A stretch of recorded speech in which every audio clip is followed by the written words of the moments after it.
Muy buenos días, queridos podescuchas. Estamos en un episodio más de Tiempos Equívocos, la teoría crítica desde los márgenes. El día de hoy estamos muy contentos, estamos de manteles largos, como suele decir aquí un querido amigo, porque nos acompaña Alejandro de Otto.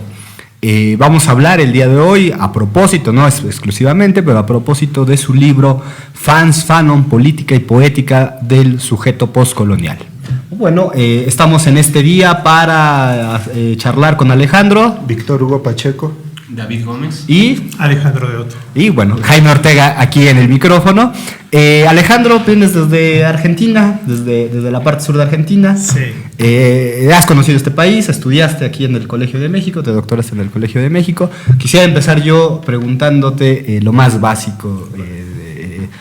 ¿Por qué Frantz Fanon? ¿Por qué un estudioso de Argentina viene al Colegio de México a estudiar, suponiendo que ahora se pueda estudiar en el Colegio de México Frantz Fanon, pero en aquel momento se podía, con mucha libertad, estudiar este personaje? Bueno, es una serie de coincidencias y de intereses, ¿no? Yo, un poquito de historia nada más para ubicar la discusión. Yo había estado ya en una primera etapa en el Colegio de México, que hice una maestría ahí, y había empezado a trabajar gracias a unos muy buenos profesores que nos pusieron en contacto con estas discusiones sobre los problemas del discurso colonial, el colonialismo, etc.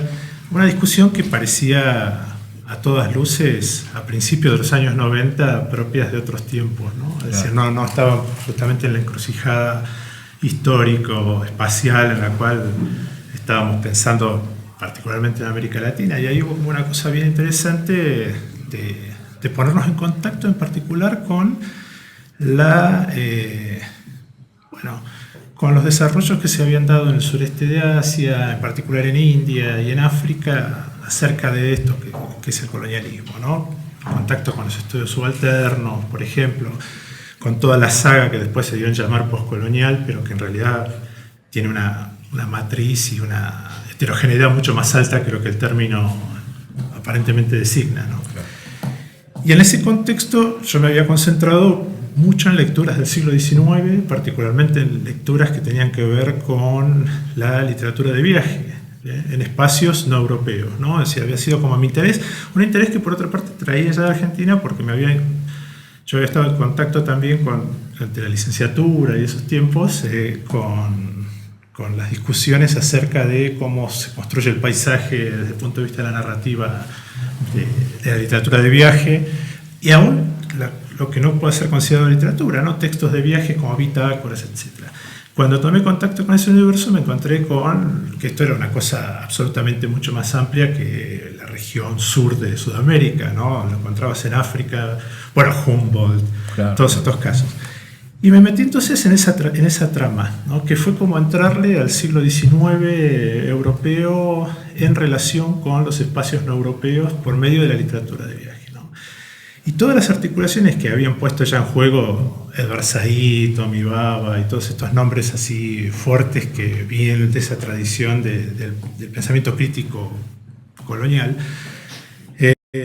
las puse en juego ahí en un primer trabajo, ¿no? Que después terminó en un libro a mediados de los 90 en el propio colegio. Y cuando tuve la oportunidad de volver, porque fue una maestría, después volví a hacer un doctorado en el colegio, me interesó pensar, bueno, había visto el siglo XIX, había visto los modos en que se había tramado una matriz discursiva, etcétera, con distintos materiales culturales incluso, ¿no? Porque es bueno decirlo, no se trataba solo de ver literatura, digamos, una visión solo textualista, ¿no? Sino ver todas las otras tramas que constituían casi una cultura material con respecto al colonialismo. Me empecé a preocupar por cómo habían sido las respuestas a eso, ¿no? Es decir, las respuestas teórico-políticas. Y ahí, como ustedes lo saben bien, tenemos, ¿no? Una larga historia latinoamericana, pero también una larga historia africana y una larga historia caribeña, ¿no? Claro. Que tal vez como una de las más... yo no sé cómo decirlo para no caer en apreciaciones que por ahí no tienen que merecerían una explicación muy larga, ¿no? Pero que las experiencias caribeñas por ahí son las más atractivas desde el punto de vista de todos los procesos de síntesis, tensiones entre pertenencias culturales, desplazamientos, etcétera, tanto en términos de las propias subjetividades como en términos de la producción teórica, ¿no? Y me encontré con Fanon, ¿no? Es decir, Fanon fue, yo lo había leído inclusive con la licenciatura como una lectura marginal en un curso de sociología allá por los años, fines de los años 80, y era un texto en aquel entonces que yo lo leía y lo sentía como un texto clausurado, ¿no? Es decir, un texto que parecía estar bien, particularmente Los Condenados de la Tierra, ¿no? Porque fue el único que leímos en aquel... El más leído, además, ¿no? El más leído. El más leído y el que estuvo más vinculado a las prácticas militantes en la década del 60, en particular en Argentina, por ejemplo, pero en todo el mundo, ¿no? Después cuando me metí me di cuenta que era una cosa que circulaba de acuerdo a contextos específicos, pero que, como diría Edward Said, ¿no? Se reencendía en lugares específicos también, ¿no? Y la sensación entonces era que era un texto clausurado, pues, ¿no? Es decir, ¿vieron cuando les dicen, bueno, eso tuvo que ver con la discusión de aquella época, con los debates de aquella época, y no hay posibilidad de jalarlo a ninguna de nuestras encrucijadas, ¿no? Entonces dije, bueno, ¿qué tal, no, si me pongo a pensar sobre eso? Es decir, ¿qué tal si me pongo a trabajar sobre las posibilidades que esto tiene? No tanto en lo que podría ser justamente esa dimensión más contextual, específica, que sin duda la tiene, ¿no? Así a Fanon hay que pensarlo en ese contexto de la década del 50, en sus charlas con Sartre, en sus charlas con Merleau-Ponty, en su experiencia de joven, de una suerte de clase media caribeña que va a Toulouse, de hecho, pero va a Francia, ¿no? Que combate a favor de Francia en la Segunda Guerra y todo esto, y que después es una de las claves así discursivas, digamos, y militantes de la revolución en Argelia. Digo, eso es indiscutible, ¿no? Sería una tontería no anclar esa discusión ahí. Pero, digo, también Fanon es una oportunidad para, yo no sé si les ha pasado, voy a ser medianamente gráfico con los que le digo. Cuando uno mira las tradiciones intelectuales latinoamericanas o inclusive las propias africanas, las cuales Fanon conecta, las mira de frente desde nuestro presente, es dificultoso entrarle con la misma lógica que a lo mejor se discutió en la década del 70 y 60, ¿no? Porque nuestro tiempo tiene otras problemáticas, esto es real. Entonces yo dije, bueno, ¿cómo hacemos para mirar esto sin tener que reproducir, ¿no? los deberes, entre comillas, que a Fanon se le asignaron desde su muerte en adelante, ¿no? Es decir, los textos de Fanon pareciera que tenían que cumplir deberes, tenían que ser siempre revolucionarios en el sentido más estricto de aquel acotamiento, tenían que discutir exactamente los puntos que estaban ahí, la alienación en los términos que está, etc. ¿Qué tal si preguntamos por las cosas que no se preguntaron sobre estos textos? Por ejemplo, la retórica. Para mí fue una cosa impresionante revisar tanto lo que se había escrito en francés, en inglés y en español, fueron las tres lenguas que revisé a la hora de construir esto, que no había habido una sola pregunta, pero notable, aún en nuestros tiempos que ya pasamos las olas textualistas y todas estas cosas, una sola pregunta acerca de cómo estos textos estaban escritos, ¿no? Y eso me pareció inquietante, ¿no? Yo digo, ahí hay una posibilidad para pensar esa dinámica de los contextos, ¿no? De otro modo, ¿no? Pensar cómo los lenguajes articulan formas expresivas que de otro modo no tendrían ninguna posibilidad, ¿no? Para hacer un ejercicio absolutamente contrafactual, yo me hacía la pregunta, ¿qué hubiera pasado si Fanon hubiera escrito estos libros con un lenguaje más técnico, ¿no? ¿Sí? Un tratado acerca de la alienación, supongo, ¿no? O un tratado acerca del racismo, pero en los términos técnicos, ¿no? Bien categoriales, etcétera, no con esa pulsión ensayística que estos textos tienen, ¿no? Y esta suerte de, ¿cómo decirlo? De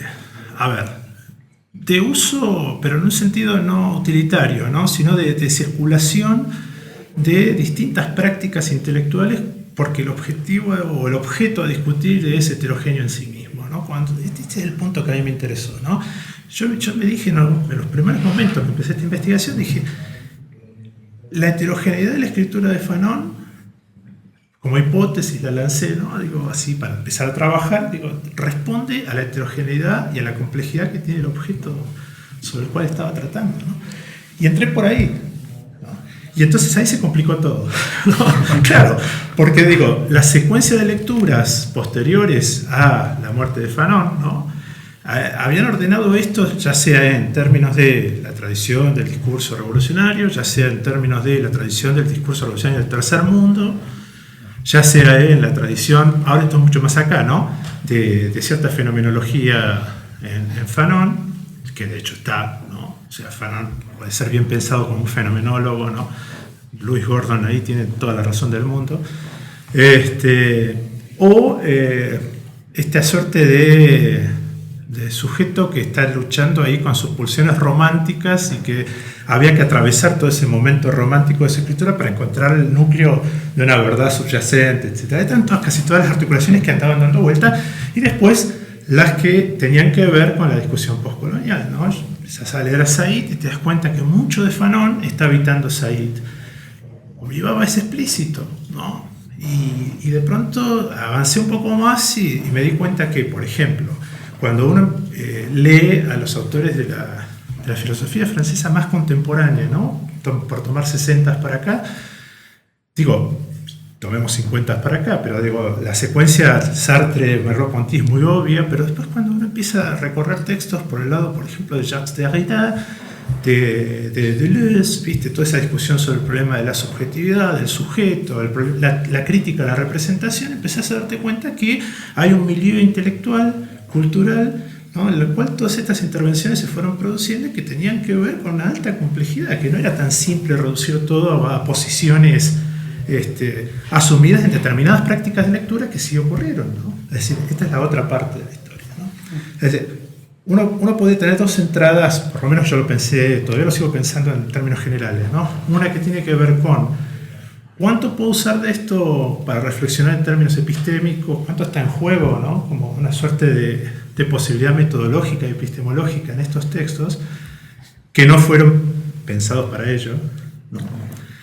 Y cuánto, y la otra posibilidad que es bien interesante, yo estoy embarcado como en las dos, tratando de armar, ¿no? Los dos espacios, cómo fueron las prácticas de lectura de estos textos, ¿no? Porque ahí es donde está la escena de las frecuentaciones, lo que pasó en cada época. Claro. Bueno, pues... Bueno, quisiera seguir también con una pregunta igual un poquito general, pero creo que se conecta precisamente con esto último que acabas de decir, ¿no? Porque decías que cuando escribes este libro precisamente hay una especie como de clausura del pensamiento fanoniano, ¿no? Sin embargo ya pasó un poco de tiempo, ¿no? La escritura del texto a la actualidad y parece más bien lo contrario, ¿no? Ahora hay como una apertura, incluso una polisemia de las interpretaciones en torno a Fanon, ¿no? Desde tu punto de vista, ¿qué sería lo que ofrece Fanon a nuestros tiempos, ¿no? Que lo hace que nuevamente vuelva a ser un pensador central, sobre todo en corrientes como las que se denominan, ¿no? Giro decolonial, poscolonialismo, etc. Bueno, hay que ordenarla, la respuesta, ¿no? Es larga. No, a lo primero que dijiste, sin duda, ¿no? La parte introductoria, digamos, que hoy se ha vuelto moneda corriente, digamos, en los diálogos, tanto teóricos como políticos también, ¿no? O sea, no está solamente cerrado en un escenario Fanon, ¿no?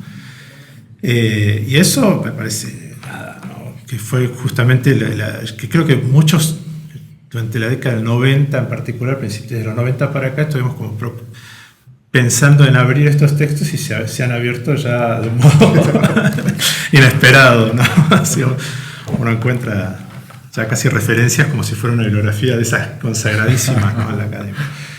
Pero los temas que deja abierto, yo te diría que uno de los temas que deja abierto, digamos, para el presente, ¿no? Para nuestras discusiones, tal vez más atractivos, es que, lo voy a decir con todos los riesgos que implica, ¿no? Que los textos de Fanon son un proyecto heterogéneo, ¿no? Es decir, es un proyecto que apuesta a la heterogeneidad, ¿sí? Que apuesta permanentemente a poner en cuestión los supuestos sobre los cuales se organiza el pensamiento político, el pensamiento teórico, ¿no? Y a mí me parece que eso es un punto crucial, ¿no? Y decir esto, cuando uno toma primer contacto con los textos, por ejemplo, Los Condenados de la Tierra, ¿no? Que es una suerte de manifiesto clarísimo, casi en el sentido más moderno de la palabra del manifiesto, suena como extraño, pero cuando uno mira los momentos en los cuales esos textos no están solamente en la pose del manifiesto, sino que están circulando sobre una realidad compleja, heterogénea, la dimensión epistémico-política que se organiza ahí es una apuesta muy fuerte a la heterogeneidad. ¿Qué implica esa apuesta a la heterogeneidad? La renuncia a posiciones políticas, éticas, no, en absoluto, ¿no? Significa simplemente que los problemas que enfrentamos al pensar lo complejo de una relación social, de una práctica específica, o si quieren en campos más concentrados, ¿no? Como una historia de las ideas o cosas por el estilo, no puede estar sometida a ningún registro de cierre, ¿no? de clausura, ¿no? Es decir, no hay un solo marcador conceptual que cierre por completo esto, ¿no? Y Fanon es esto, ¿no? Es una enorme, por un lado, muchos momentos asertivos, ¿no? En sus textos, pero muchos momentos ambivalentes y también, pero no una ambivalencia solo en los términos de la ambivalencia en términos de cierto privilegio, ¿no? Puedo ser ambivalente porque estoy en una situación en la cual no tengo que tomar partido, ¿no? Porque Fanon tomó partido, entonces la ambivalencia ahí está bien clara, digamos, cómo se resuelve. Sino la ambivalencia en el sentido de sostener las tensiones que se articulan en nuestras lecturas, ¿no? En nuestras lecturas políticas, etc., ¿no? Para decirlo más rápido, hay una complejidad de cómo explicar el fenómeno colonial, ¿no?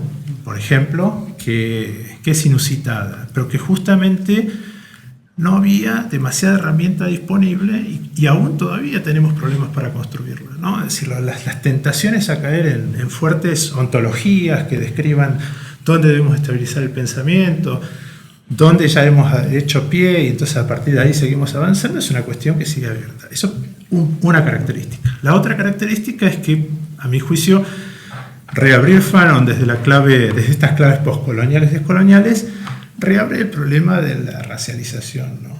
Pues sí, es decir, este es un punto bien interesante, ¿no? Es decir, cuando uno transita las discusiones de los años 60 en América Latina, más que nada las mayoritarias, ¿no? Yo estoy pensando en Argentina, algunas cosas que leí de intervenciones, de lecturas aquí, Perú, etc., se encuentra con que, por ejemplo, el problema de la raza, el racismo y la racialización ya casi como dimensión de una relación social, no estaban y leían a Fanon, ¿no? Es bien interesante. Uno lee la década del 60 y, por ejemplo, hay un caso que es bien interesante con Argentina, ¿no? Es decir, en Argentina las lecturas fanonianas de la década del 60, las que por lo menos sobreviven vía revistas específicas de la militancia de aquella época y algunas intervenciones un poco más organizadas en términos académicos, la cuestión del racismo, ¿no? Absolutamente bloqueada, ¿no? Se discutía cultura nacional, ¿no? Se discutía revolución socialista, cosas por el estilo, pero no se discutía el problema de la racialización, que en Fanon es crucial, ¿no? Entonces, punto súper central me parece para ponerlo ahí en juego en el debate. Vinculado a eso, entonces, también está otra cosa más, que es si uno puede probar de algún modo, es una palabra complicada probar, ¿no? Pero si uno puede mostrar de alguna manera que Fanon constituyó un dominio muy diferente a lo que sospechamos sobre la crítica del colonialismo, es decir, un dominio constituido a partir de la heterogeneidad y de tensiones muy fuertes, ahí hay una oferta, comillas, epistemológica y metodológica muy interesante, ¿no? Que para mí te pone en una situación casi ética en un punto de tratar de pensar cuáles son los contactos entre las tradiciones críticas más que establecer un decálogo de las diferencias, ¿no? Yo estoy más interesado ahora por entender las cercanías que las diferencias, por ejemplo, entre cosas como el pensamiento latinoamericano así en general y estas intervenciones, o si la crítica postcolonial o el giro descolonial. Y la última, digamos así en términos generales, ¿no?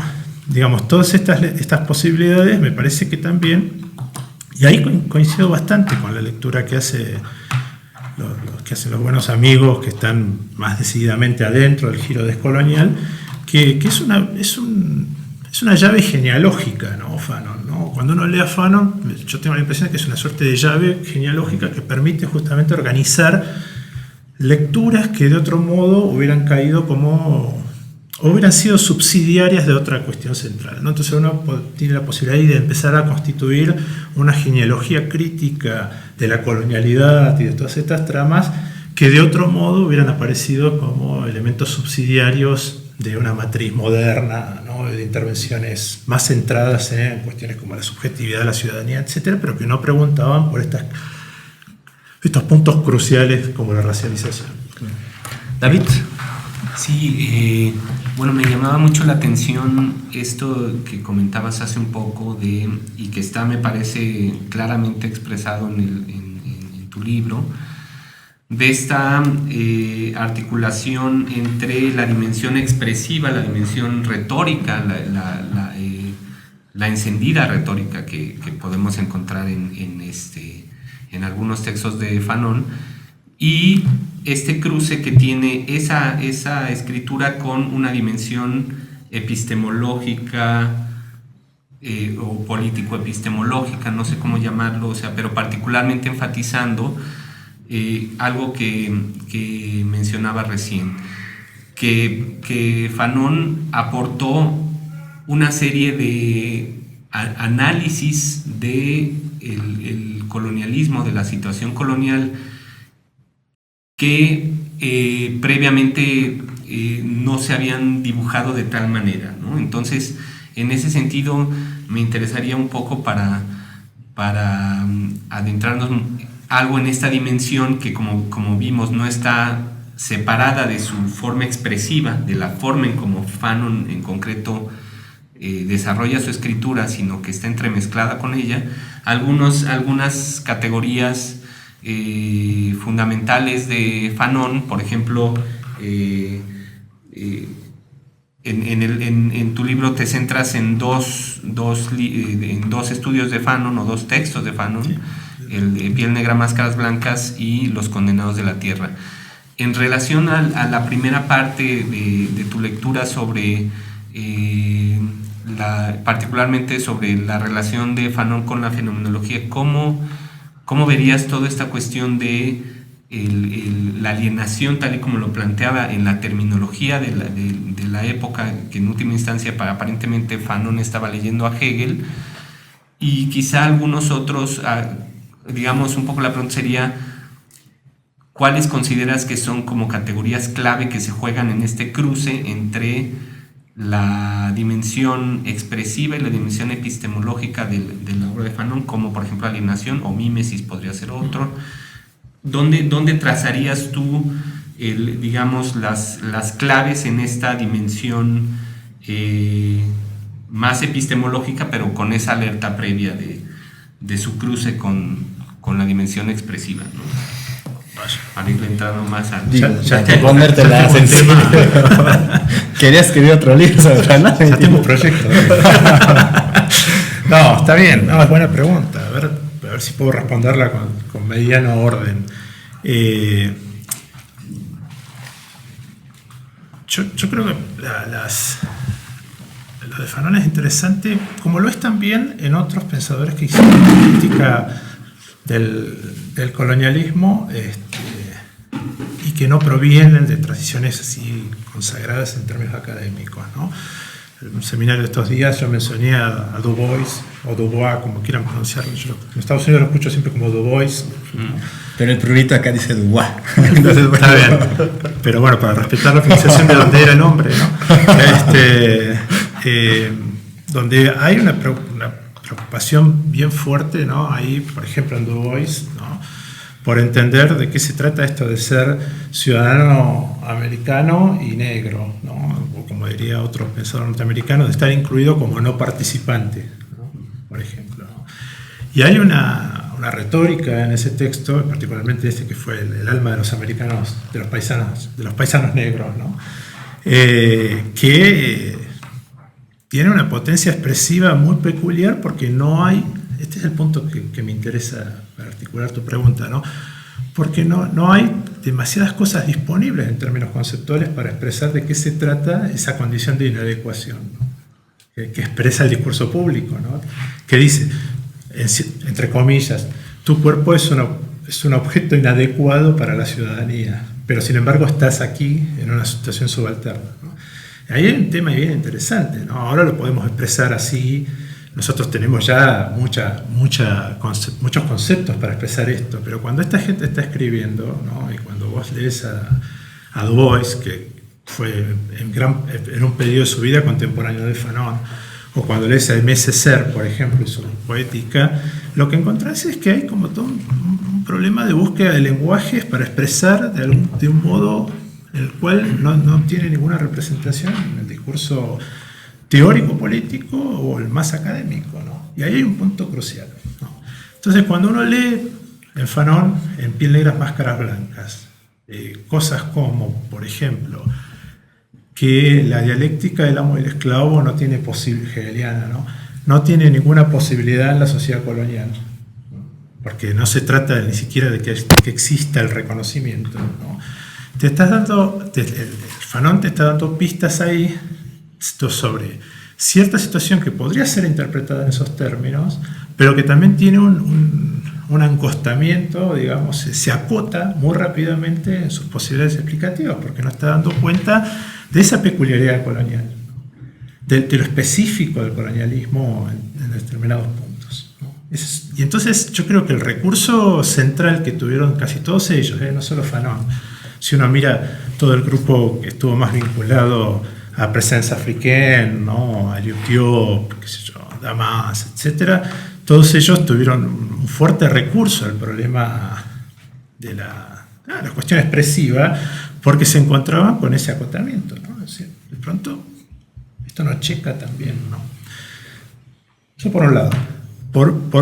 Digamos, desde el punto de vista de retóricas o lenguajes, podríamos decir en un sentido más general, y el problema epistemológico que empieza a emerger ahí, porque el problema epistemológico que tienen es que no es que usen categorías como, qué sé yo, como clase, raza, democracia o revolución, sino si esas categorías están articulándose con la preocupación concreta y con el peso concreto que la dimensión colonial tiene, ¿no? Porque digo, todas esas categorías, si uno las ordena en un relato de la historia contemporánea, parece que se ubican muy rápidamente y muy fácil como con una estructura arborescente, ¿no? Diría Deleuze, ¿no? Es una cosa arborescente en la cual de un tronco común, bueno, salen estas peculiaridades y dependiendo del espacio cultural y qué sé yo, tal. Pero esta gente sospecha que no, que algo más pasa ahí, ¿no? Y por ejemplo, y en el caso más fenomenológico, yo creo que el acercamiento fenomenológico de Fanon responde muy directamente a las lecturas que él hace de Merleau-Ponty, ¿no? Y en particular de Fenomenología de la Percepción, y de los escritos anteriores, porque fue contemporáneo de toda esta historia. Y ahí él, por ejemplo, muestra claramente esta tensión, ¿no? Actúa como fenomenólogo, ¿no? pero muestra los límites de esa fenomenología, en particular cuando piensa todo el problema de los esquemas corporales, ¿no? Yo lo estaba mencionando en un curso esta semana, que es muy interesante, ¿no? Él dice, yo no sé si se acuerdan de ese pasaje, está ahí en Piel Negra, Máscaras Blancas, son 2 paginitas, pero definitorias, ¿no? Para mi gusto. Él dice, bueno, aprendimos que era un esquema corporal, y no lo cita Merleau-Ponty, pero es textual casi el traslado que hace de Fenomenología de la Percepción, ¿no? Aprendimos que un esquema corporal nos situaba espacial y temporalmente en el mundo, aprendimos que no había una conciencia representacional que dirigiera nuestros movimientos, aprendimos todo eso, y entonces eso daría una subjetividad en la cual los viejos dualismos cartesianos estarían ya bastante acotados y podríamos pensar en términos desalienados sobre nuestros cuerpos en el mundo, en nuestras conciencias, etc. Pero, dice Fanon, cuando mirás la situación colonial, cuando ves el fenómeno colonial, te encontrás con que a esos esquemas corporales le subyacen 2 más, o se les justaponen, no me acuerdo nunca si se superponen o se justaponen. Bueno. Un esquema histórico-racial y un esquema epidérmico-racial, ¿no? Que pone por completo la escena en otro lugar, ¿no? Porque el histórico-racial es el que narra todo el tiempo la inadecuación que estos discursos civilizatorios, coloniales, etcétera, ponen en juego sobre cuerpos concretos. No es un problema de enunciaciones que no tienen territorio ni corporalidades, se incorporan, ¿no? y se incorporan en cuerpos concretos, ¿no? Que les dicen, tus esquemas corporales están, suponiendo que admitamos la idea del esquema corporal, ¿no? Pero digo, para ponernos en la situación de la discusión de Fanon, tus esquemas corporales están en ese espacio y no en otro, ¿no? Los que te dicta esta historia del racismo. Y el epidémico racial ya ni siquiera requiere, dice, esta es la idea de Fanon, ¿no? Ya ni siquiera requiere una argumentación del tipo, hay razones por las cuales explico tu condición subalterna. Ya sos, o ya eres, ¿no?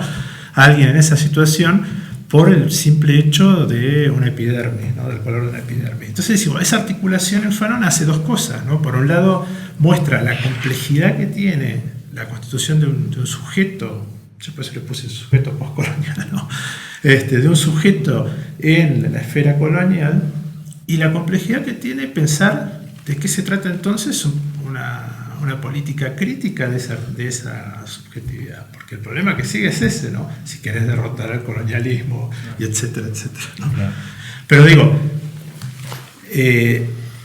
para sintetizar tu pregunta, ¿no? Por un lado, me parece que el modo en que escribieron está fuertemente vinculado al hecho de que tenían como un acotamiento conceptual, ¿no? A pesar de que usan el mismo vocabulario, ¿no? Que es común. Esto es lo que es interesante, ¿no? Es un vocabulario de metrópolis, de colonias, que circula con total fluidez, ¿no? Bueno, nosotros hablamos, ¿no? Un vocabulario que también es parecido en ese sentido. Claro, bueno, pues podemos iniciar una segunda ronda para no alargarnos mucho. Bueno, para decirle a los podescuchas también que Frantz Fanon, Política y Poética del Sujeto Postcolonial, de Alejandro Dotto, se puede descargar libremente en la biblioteca virtual de Claxo. De Claxo, sí. Entonces no tendrá ningún problema de ninguna índole. Estimo que no. Esperemos que no. Pero ahí lo pueden leer, ¿no? Porque es un libro que está agotado. Además, y ¿no? en México está agotado. Está agotado. Ah, está no agotado, sabía. Pero yo... David lo ha buscado, yo lo busqué también un rato y si no es con suerte no lo encuentro. Aún en la biblioteca, en la librería del colegio. Aún en la librería. Sí. Yo sé que está agotado. Yo me quedé eso, quizás habría que verlo. Habrá que rebuscarlo. Yo sé que está agotado, pero bueno. Me gustaría hacerte una pregunta, no tan específica. David es aquí el verdaderamente de los tres que conoce de mayor manera a Fanon, nos ha expuesto en varias ocasiones, afortunadamente. Lo cual es muy bueno porque no es una literatura sencilla, pero hay un tema, y tú me remito a la nota 16 de tu capítulo 13, donde hablas de un encuentro que hay entre Sartre y Simone de Beauvoir, que lo relata Simone de Beauvoir. Sí, lo relata en La fuerza de las cosas. Exactamente. Me gustaría preguntarte, encadenar esta pregunta para cubrir dos aspectos, haciéndote lo más complicado o a lo mejor más sencillo, espero que sea lo segundo. ¿Cuál sería la relación entre la reflexión de humanismo y terror, por ejemplo? Crítica de la razón dialéctica en algunos de sus pasajes, ahí si tú citas algunos, hay esta presencia de Sartre en tu lectura, me parece, lo dices varias veces. Y el tema de la violencia. ¿El tema? De la violencia. Que es como el gran tema que complica a Fanon, ¿no? Sí, claro. ¿Qué podría decirle a nosotros y a los escuchas, sobre todo? No, está bien, es una gran pregunta. De hecho, como verás, yo en este libro en particular no me puse a pensar sobre el problema de la violencia. Y en algunas de la violencia en Fanon, ¿no? Claro. La violencia en general, ¿no?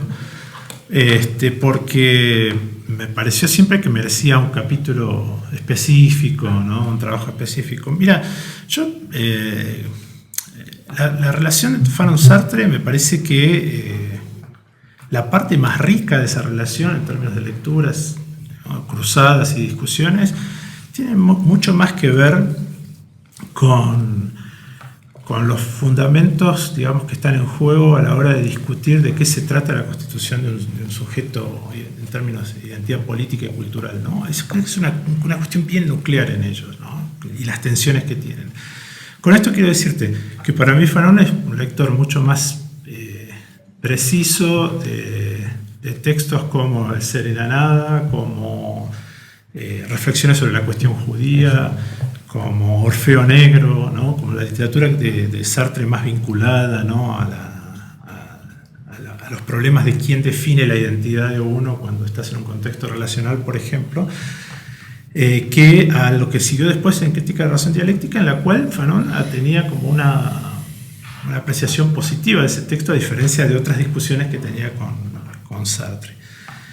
Ellos sin duda discutieron, digamos, como un tema abierto la cuestión de la violencia en Argelia, la cuestión de la violencia revolucionaria, pero nunca la articularon, digo, salvo momentos que si alguien lo encuentra y me lo dice, bueno, estoy dispuesto a entenderlo así, ¿no? Pero digo, nunca articularon esa discusión sobre la violencia como un fundamento ulterior de toda práctica emancipatoria o liberadora.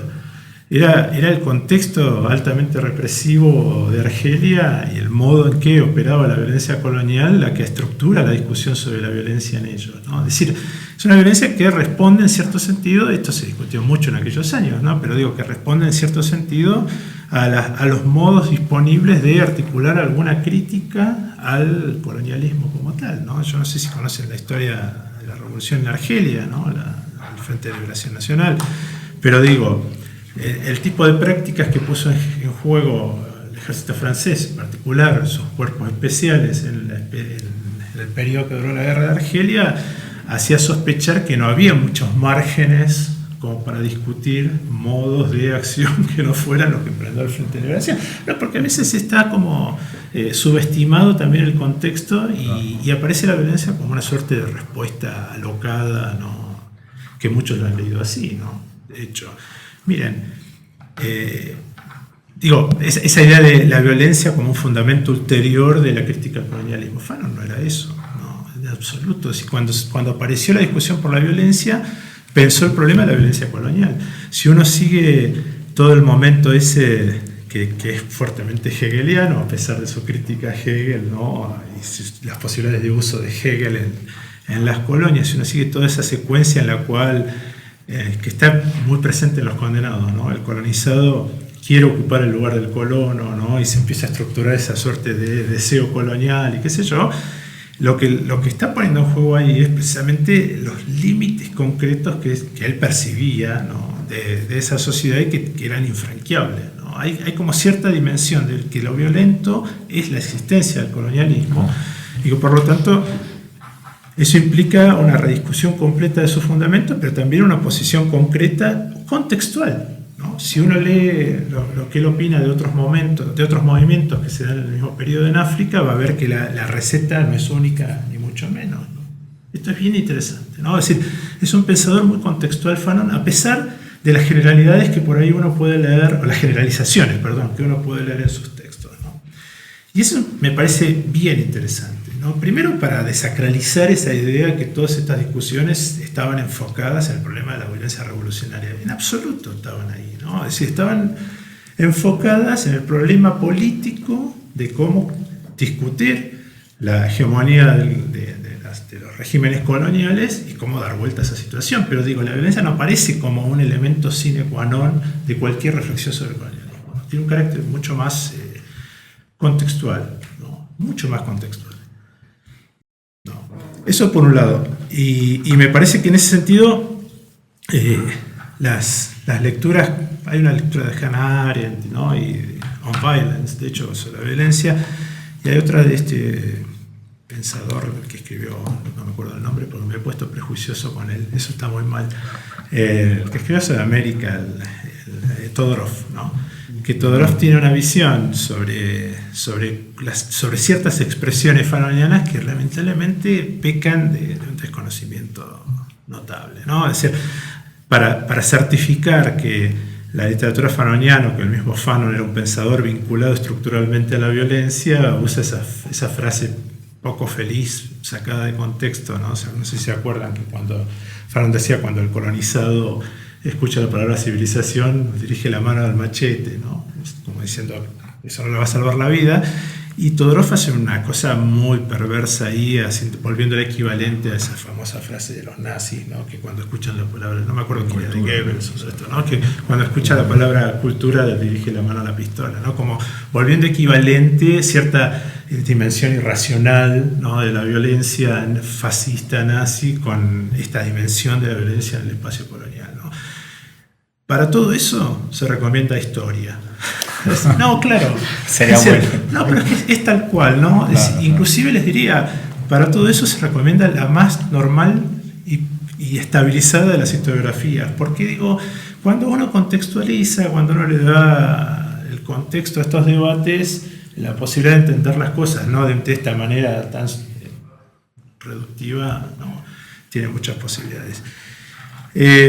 No sé si contesté algo que me preguntaste, pero digo, creo que por ahí, ¿no? Pero que el punto tal vez más atractivo es que cuando Fanon piensa el problema de la violencia del colonialismo, lo piensa porque lo que está haciendo el colonialismo sobre los sujetos que produce es esto, ¿no? Es decir, contiene sus posibilidades de movimiento, ¿no? Traba los cuerpos. Yo uso esa frase mucho, bastante, traba los cuerpos, ¿no? Entonces, frente a cuerpos trabados, no, yo uso esa frase muy contundente desde el punto de vista retórico, ¿no? Hay que martillar sobre el mundo colonial, hay que enterrarlo no sé cuántos metros bajo tierra, y inclusive ahí aparece la famosa discusión, ¿no? Dice, bueno, el derrotar al colonialismo hace desaparecer dos tipos de hombres, ¿no? El colonizador y el colonizador, pero no está diciendo literalmente que hay que ninguna. Claro.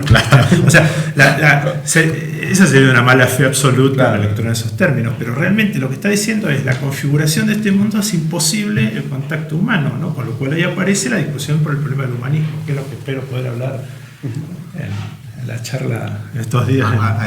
En estos días estás en un evento. En el evento que organiza José. CICH, ¿no? Víctor. Sí, bueno, a mí me gustaría preguntarte por un problema que, bueno, para mí resulta complicado, pero creo que igual no soy el único que comparte esa visión, en torno a una de las categorías fanonianas que a mi parecer son importantes, ¿no? Y que a veces se les trabaja de una manera, no sé si sencilla o inadecuada, ¿no? Estoy pensando, ¿no? En toda esta división, o en esta categoría, ¿no? De la zona del ser y la zona del no ser, ¿no? Que a veces se ve precisamente como una división tajante, ¿no? O algunos estudiosos, ¿no? Han tratado de explicar en base a un encadenamiento de marcadores, ¿no? O sea, católico, negro, etcétera, ¿no? Y eso delimitaría, ¿no? Como si estás en la zona del ser o del no ser, ¿no? Hasta cierto punto una cuestión jerárquica, ¿no? ¿Cómo entender, cómo nos propondrías, en base a tu lectura, ¿no? De cómo entender precisamente que, insisto, me parece que es uno de los puntos más delicados y fuertes del pensamiento de Fanon, ¿no? Sí. Bueno, primero yo diría que esta idea de la zona del ser y no ser, bien traducido sería zona de ser y zona de no ser. No del no ser, no. Ahí sería un giro adicional que si le ponemos del no ser, pero la zona de ser y no ser, ¿no? Me parece que justamente en la línea de lo que te venía diciendo, sobre el problema de enfrentarte a un mundo heterogéneo con categorías reductivas, ¿no? O reduccionistas, cuando Fanon interpone esa idea de que en la Weltanschauung de un pueblo colonizado no hay posibilidades, ¿no? Hay una tara congénita, dice, ¿no? ¿Se acuerdan de ese pasaje? Y que no hay posibilidades de ninguna ontología para el negro, ¿no? Discutiendo ahí sobre esa conformación del negro en las tramas de la alienación y qué sé yo. Uno puede hacer esto es una exageración, pero a los efectos de tu pregunta, uno podría hacer dos cosas ahí, ¿no? Uno podría tomar el momento de la reivindicación, ¿no? Y decir, bueno, entonces políticamente construyamos la zona del ser. La zona del ser es donde te subjetivas, donde estableces relaciones por lo menos emancipadas en el mundo, cosas por el estilo. O esa es una opción, ¿no? Muchas respuestas políticas tienen esa matriz, digamos, ¿no? Frente al borramiento que implicaría estar en esa zona de indeterminación tremenda para la identidad política, cultural, lo que fuere. O pensar que ahí hay un proyecto político epistémico, ¿no? Que la que está poniendo en juego Fanon a partir de una condición que es realmente trágica, ¿no? Una condición trágica y en el sentido clásico de la palabra trágica, ¿no? Que lo ha dispuesto al sujeto colonizado. Me parece que lo que está en juego ahí es un aprovechamiento justamente de toda la potencia liberadora que tiene no estar en el lugar del ser, ¿no? ¿Sí? Es decir, no imaginar que las categorías que van a constituir nuestra subjetividad política, cultural, social o lo que fuere, no deben responder a ninguna matriz vinculada a la propuesta dicotómica que justamente el colonialismo pone en juego, ¿no? Ser o no ser en las lógicas de los discursos civilizatorios. Y a mí hay un punto que me interesa remarcar. Entonces yo creo que esa zona del ser y el no ser es una discusión con la idea de una conciencia representacional, ¿no? Es decir, la idea del no ser no es el territorio negado de la existencia en Fanon, sino el marcador mínimo del cual una política puede articularse, ¿no? En el cual no tiene dependencia con respecto a ninguno de esos dualismos que los discursos civilizatorios habían puesto en juego. Para mí la potencia crítica, si querés, heurística, incluso hermenéutica que pone en juego esa zona es eso, ¿no? Más que convertirse en una suerte de descriptor sociológico, ¿no? Acerca de quiénes están en una zona y en la otra y cómo dialogan o no conflictivamente y de acuerdo a diferencias después regionales, contextuales, etc. Porque, digo, yo ahí reivindico un pensamiento histórico casi disciplinar, ¿no? Digo, si uno piensa más en términos históricos, una afirmación como la fanoniana, y yo sostengo que Fanon es un pensador de la historicidad en este texto, ¿no? Y en los otros que he escrito, la historicidad siempre es una zona mucho más heterogénea, ¿no? Es decir, siempre habitamos, si lo quieren pensar aún en términos de dualismos que persisten en los marcos categoriales, regiones mucho más autocontradictorias, ¿no? De lo que sospechamos. Entonces, la zona de no ser fanoniana para mí es una posibilidad epistémico-política, ¿no? De articular, sí, una política anticolonial, pero también una sociedad distinta, una literatura distinta, o establecer, fíjense que hay como unos varios momentos dentro de la obra de Fanon que pueden ser vinculados, ¿no? La falta de ontología para el negro, la zona del no ser, de no ser, la definición que Fanon casi propone cuando se pone a pensar en la relación entre el intelectual colonizado, etcétera, y el pueblo, y se pregunta dónde está el pueblo, y en una frase que es monumental y muy cortita, monumental por el peso que tiene, digo, pero muy cortita, dice: ¿dónde se encuentra el pueblo? ¿Dónde escarcha su alma? Ahí en una zona de oculta inestabilidad, ¿no? Es muy fuerte decir esas cosas, es decir, porque uno podría decir el pueblo se encuentra ahí donde todas las tramas emancipatorias, liberadoras, etcétera, ¿no? Se articulan y construir casi un discurso en el tono de los viejos populismos, ¿no? Fanon dice el pueblo es un problema epistémico-político también, está en una zona de oculta inestabilidad, ¿no? Es un lugar de alta productividad teórica, política, etcétera, pero es un lugar que no debe ser asumido como un lugar condensado, estabilizado categorialmente, etc. No es un lugar a distribuir posiciones, ¿no? Es un lugar donde se discuten posiciones, ¿sí? Y entonces la zona de no ser creo que es la llave que él encuentra para precisamente pensar desde una crítica a la idea de la representación que está en juego en todas las imágenes de estas ontologías tan estables, de las cuales los discursos coloniales los discursos civilizatorios, ¿no? Fueron tan poderosos, ¿no? Civilizados y bárbaros, negros y blancos, europeos y no europeos, etc. Él encuentra justamente en esa zona del no ser, que es la zona menos nominada, porque la zona del no ser es una zona donde la nominación y donde la captura conceptual no está disponible. Es una zona, lo decimos en un artículo con una colega, Leticia Katzer, ¿no? Que escribimos hace bastante poco. Es una zona en el sentido casi de derridiano espectral, ¿no? Donde hay demasiados lugares donde, que merodean, digamos, a las figuras articuladas de la identidad, pero que no son ellas, ¿no? Ahí está la posibilidad política de Fanon, ¿no? Porque ese es el lugar de cierta inestabilidad que él ve cuando piensa el problema del pueblo, cuando ve el problema de qué se trata el humanismo postcolonial, ¿no? ¿De qué se trata eso, no? ¿Qué es preconfigurar redes cerebrales y cosas por el estilo que están ahí al final.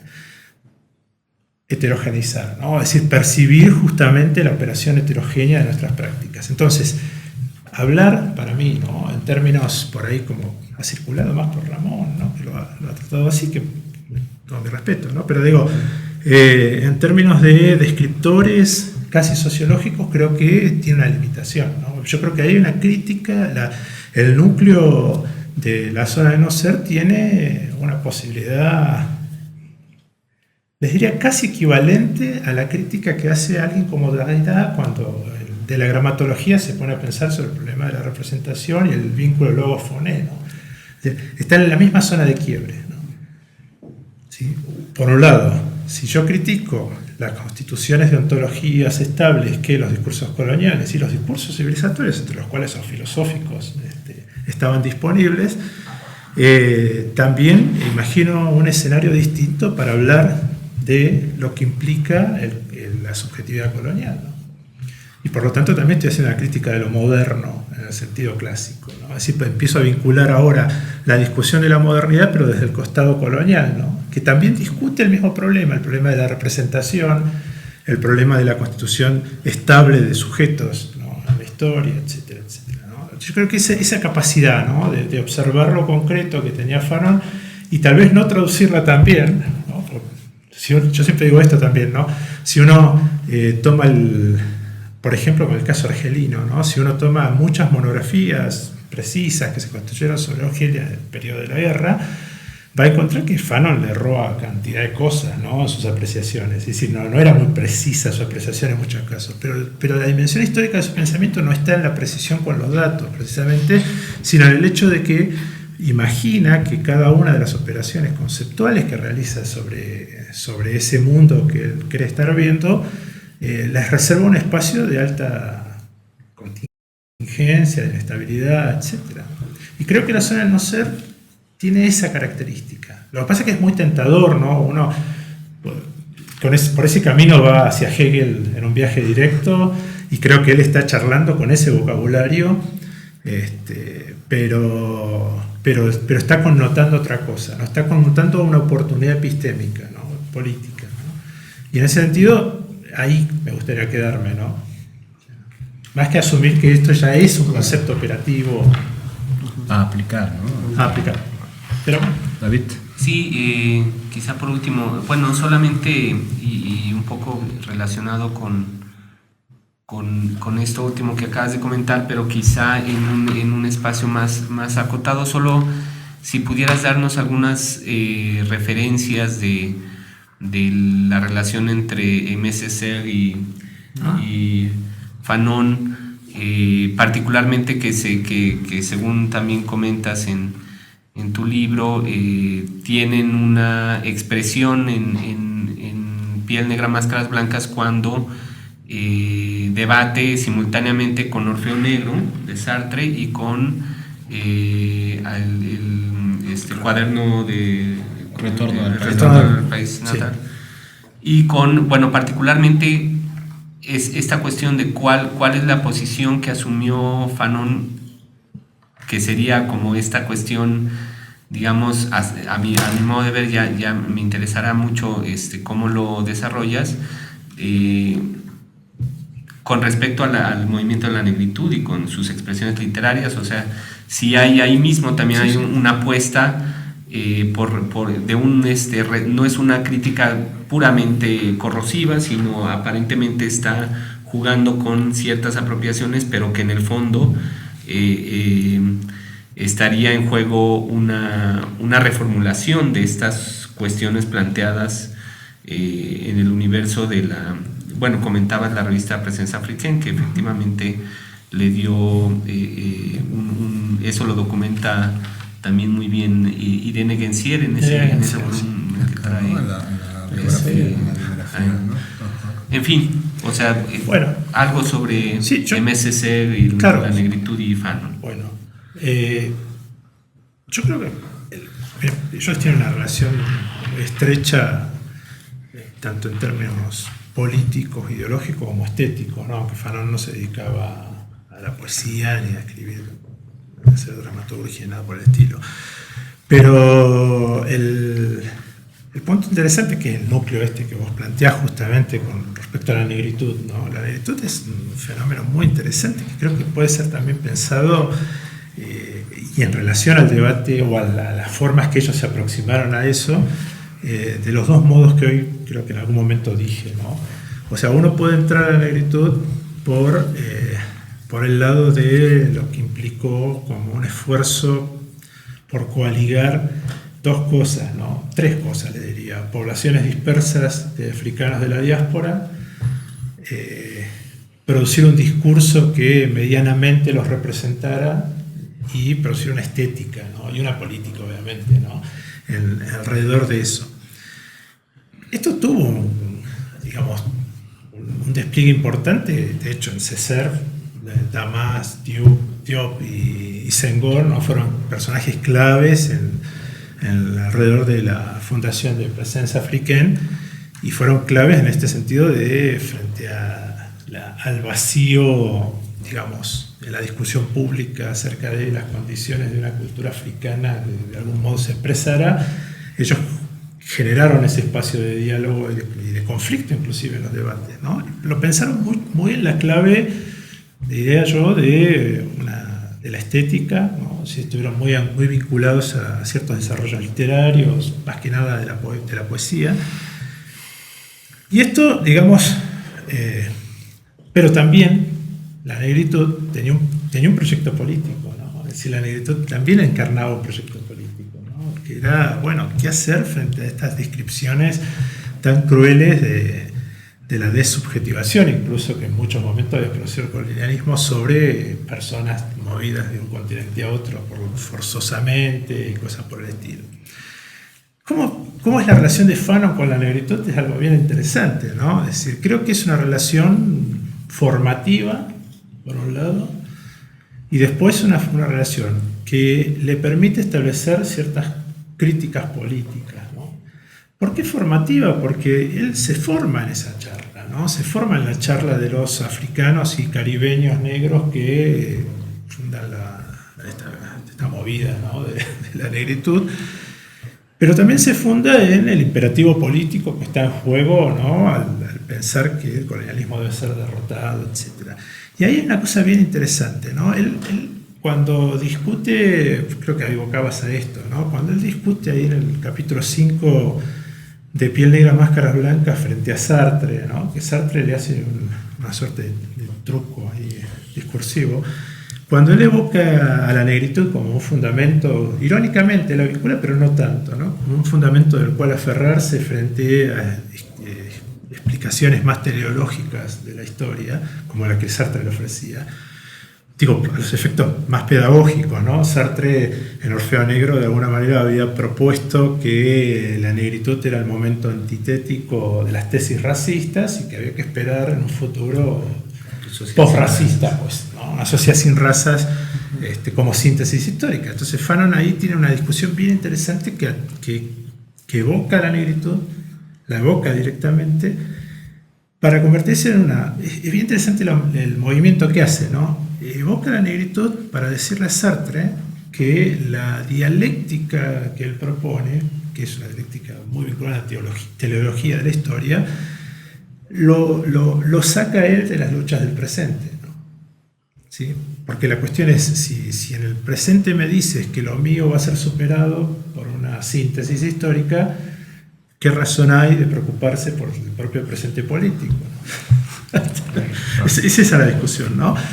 Pero lo interesante es que el argumento lo da en el corazón de la negritud, ¿no? Entonces él toma la negritud como un argumento de anclaje de su realidad política ahí, ¿no? Entonces él discute ahí, con todos los guiños necesarios para que entendamos que tampoco está postulando a la negritud como proyecto de nada, ¿no? Pero está diciendo, en este momento de mi práctica político-cultural, la negritud me permite tener un control, podríamos decir en estos términos, epistémico-político sobre estas posiciones que me dicen que mi presente no es lo significativo, sino mi futuro, ¿no? Porque toda práctica política se articula en un presente, ¿no? Aunque ponga las proyecciones hacia el futuro, etc. Ese es el punto crucial. Pero después él, digamos, cuando discute en el Congreso de Escritores Africanos cómo articular, más adelante, en el medio de los 50, cómo articular una crítica al colonialismo, les va a decir claramente que no pueden quedarse a discutir el problema de una raza africana o de un panafricanismo, porque la política hay que territorializarla, ¿no? Y es ahí donde él produce una suerte ahí se separa, digamos, ¿no? Casi definitivamente se separa de las tesis de la negritud, diciendo, bueno, la política no puede ser, como diría, yo lo evocaba el otro día, Benita Parry, en la crítica literaria sudafricana, dice que la negritud era un país de la mente, ¿no? Una buena idea.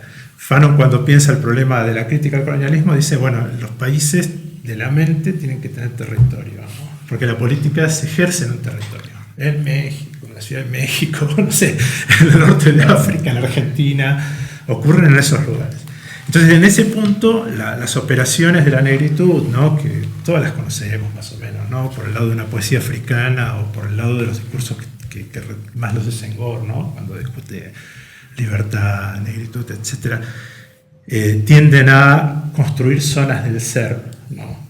Con respecto a lo que sería ser negro, ¿no? Y constituirse en una civilización negra y cosas por el estilo. No, para Fanon eso no se vuelve operativo, ¿no? Es decir, a la hora de la discusión política territorializada esto tiene problemas, ¿no? A la hora de pensar la liberación de Argelia y cosas por el estilo. Pero creo que es eso, ¿no? Por un lado es bien interesante el movimiento, ¿no? Por un lado le sirve para avisarle a Sartre que no insista con la teleología, sí, cosa claro, que después en Crítica de la Razón Dialéctica cambia, ¿no? Pero digo, que no insista con la teleología, y por el otro lado les sirve para mostrar que la negritud no es el espacio a considerar a la hora de construir una política realmente sustentable, para hablar en los términos que colonizan el espacio mediático actual. Compañeros, vamos terminando. ¿Algún comentario final que quieran hacer? Breve, para no... Comentario, pues que lean la producción que tiene de Otto, ¿no? Se pueden conseguir algunos de sus libros, ¿no? De sus artículos en internet, etcétera, ¿no? Y pues yo nada más una última pregunta, si se me permite, así rápido, que tiene que ver precisamente con esto que estabas diciendo, ¿no? Porque creo que en uno de tus últimos trabajos que yo ubico, ¿no? Que salió en un libro que no me recuerdo exactamente el nombre, pero es una compilación sobre lecturas fanonianas, sí, en Argentina precisamente, ¿no?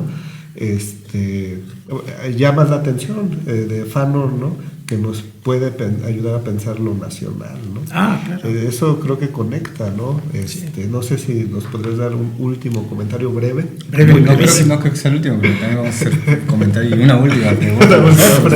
Bueno, entonces, uno de los últimos comentarios. No, simple, lo digo muy simple, justamente por esta discusión, ¿no? Que cuando Fanon hace la crítica al proyecto de la negritud, que para él se vuelve impotente a la hora de discutir la política en el caso africano, lo que está diciendo, él asume que el espacio, en ese momento, ahí se debe contextualizar de nuevo, ¿no? Pero él asume que la discusión se da en el territorio de la nación, pues, ¿no?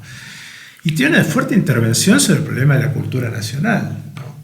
Que, otra vez, yo creo, los efectos producidos sobre ese capítulo de lectura posteriores han como estabilizado en un núcleo medio inabordable, ¿no? Porque convengamos, yo cuando decía al principio, tomando la idea de un compañero que charlamos en Flaxo estos días, esta idea, ¿no? Cuando uno mira de frente la idea de cultura nacional es como que inquieta, ¿no? Porque se evocan muchos registros que nada vinculados a los fascismos, a los ultranacionalismos y cosas por el estilo, pero cuando uno mira en contexto otra vez la discusión fanoniana sobre cultura nacional, es una discusión sobre los espacios, dos lugares cruciales que me parece que no están para nada abandonados en nuestro debate contemporáneo, ¿no? Por un lado es cómo te subjetivas políticamente y la otra es cómo pensás el problema de la estatalidad, ¿no? Esas dos dimensiones están ahí. Yo creo que, insisto con esto, el problema de la estatalidad, el problema de las cosas que están vinculadas al vínculo Estado-Nación en nuestra contemporaneidad requieren de una mirada mucho menos dogmática, ¿no? En el sentido de pensar que esos espacios, cuando los estaban imaginando estos intelectuales o militantes, lo que fuere, eran espacios mucho más contingentes, mucho más abiertos, digamos. Es decir, no imaginaban que la forma de tramar sus prácticas políticas estuviera tan acotada a un concepto estable de Estado, ¿no? Entonces digo, o de nación o de cultura nacional, porque son todos, no son intercambiables, pero todos convergen a las mismas problemáticas, ¿no? Y en ese punto es bien interesante porque lo voy a decir, ¿no? Es decir, yo me identifico con muchas de las tesis descoloniales o decoloniales, pero hay un vacío ahí, ¿no? La verdad sea dicha. Es decir, hay un vacío bastante importante de reflexión sobre el problema de la cultura nacional, la nación, el Estado, lo decolonial, ¿no? Que medio como que creo que urge pensarlo, ¿no? Eso es así de claro, ¿no? Pero podremos extendernos más. Nos extenderemos. David. Sí, bueno, no, muy breve, solamente pues sí, invitar a la lectura de este trabajo sobre Fanon, política y poética del sujeto postcolonial, y mencionar también efectivamente que hay trabajos posteriores de Alejandro de Otto que se han editado principalmente en Argentina, bueno, estas compilaciones, ¿no? Los libros, sí, los artículos. Y que efectivamente, bueno, para estas temáticas del colonialismo, sigo pensando que, y me confirma esta conversación un poco, que Fanon indiscutiblemente es un clásico de este debate, que no había casi manera de darle la vuelta en relación con estas problemáticas, ¿no? Y que es importante tenerlo como referente al interior de este universo, ¿no? En fin. Muy bien. Bueno, fíjate que viendo la bibliografía que pones en tu libro y conociendo más o menos alguna parte de la producción, me llama mucho la atención que casi todo lo de Fanon, salvo Piel Negra, se publica en México. A todos los demás está publicado acá por Fondo de Cultura, lo cual y por ERA.